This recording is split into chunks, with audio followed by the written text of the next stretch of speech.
Corinthians afirma que o apagão de energia ocorrido no vestiário do Flamengo foi um problema momentâneo e o som alto ouvido pelos jogadores, consequência de uma ação de marketing na chegada da equipe na Neoquímica Arena, disse o colunista André Hernan, no de primeira. As duas situações irritaram os dirigentes do Flamengo. Na chegada do Corinthians, o Corinthians faz uma ação para o sócio torcedor, fica um grupo de torcedores e os jogadores param para autógrafo, uma foto, e aí tem um som ambiente com cantos da torcida do Corinthians, o bando de loucos, o Popopó. Aquilo é numa caixa de som que fica ecoando em todo o saguão da chegada do ônibus do Corinthians. Acontece que o Flamengo chegou praticamente junto. Quando o Flamengo chega concentrado, os jogadores entram no vestiário, está esse barulho da caixa de som. Segundo a minha apuração, quando eu fui conversar com as pessoas do Corinthians, esse ambiente vaza para salas e vestiário visitante. Ele fica com eco dentro. Para quem frequenta a arena, tem o estádio e, na parte interna, tem várias salas. E essas salas têm um eco porque são salas sempre muito grandes, amplas, e o vestiário visitante fica com um eco muito alto. Então, estava todo o volume, essa torcida do Corinthians, numa caixa de som. André Hernan falta de luz no vestiário segundo Hernan. O Corinthians nega que o som alto e a queda de luz tenham sido para provocar ou descentrar o rival. Quando eu perguntei sobre falta de luz, foi num corredor de acesso, o corredor é comprido. Uma parte do corredor teve um problema de interruptor,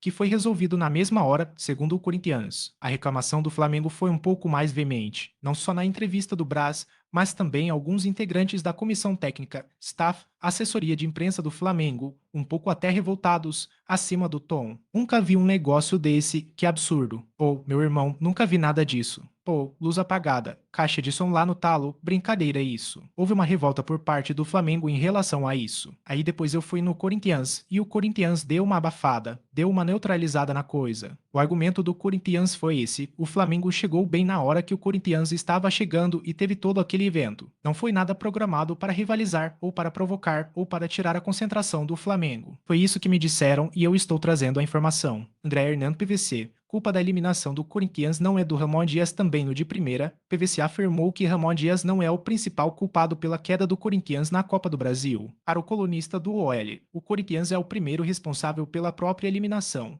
marcada pela incapacidade de superar a defesa do Flamengo mesmo atuando com um jogador a mais. Tem uma falha do Ramon Dias, mas não é do Ramon Dias. Acho que tem uma falha do Corinthians por não conseguir entrar numa defesa que tinha 10 homens. Podia ter criado mais, o próprio Ramon Dias falou sobre isso. Agora, uma coisa que não passa só pelo treinador também. O Corinthians que jogou ontem, 3 meses atrás, não tinha 6 desses jogadores. O time está completamente remontado. Flamengo, de olho em Léo Ortiz. Juventus manda emissários a Itaquera. Juventus segue interessada em Léo Ortiz e enviou emissários à Neoquímica Arena para assistirem logo a atuação do zagueiro na semifinal da Copa do Brasil, informou André Hernan. Segundo ele, a Juventus deve aguardar as finais do torneio para fazer uma investida em Léo Ortiz, na janela do final do ano. Ontem, eu estava nos bastidores da arena e encontrei algumas pessoas que estão no dia a dia com o Léo Ortiz e perguntei sobre a Juventus, o que ia acontecer, se dava para cravar que não iria acontecer, e aí me deram uma dica importante. Tanto não desistiu que a Juventus mandou emissários para a Neoquímica Arena ontem e esses emissários assistiram ao jogo do Léo Ortiz de um dos camarotes ontem. Obviamente agora não vai ter essa proposta agora porque a Juventus, pelo que eu soube ontem, vai respeitar esse momento de finais de campeonato do Léo Ortiz com o Flamengo. Mas depois, deve acontecer algum contato. Ainda não está 100%. Ontem, esses emissários da Juventus assistiram à partida do Léo Ortiz e estão de olho nele. Com a lesão do Bremer, o Léo Ortiz interessa a Juventus para a janela do meio de temporada lá no futebol europeu. André Hernan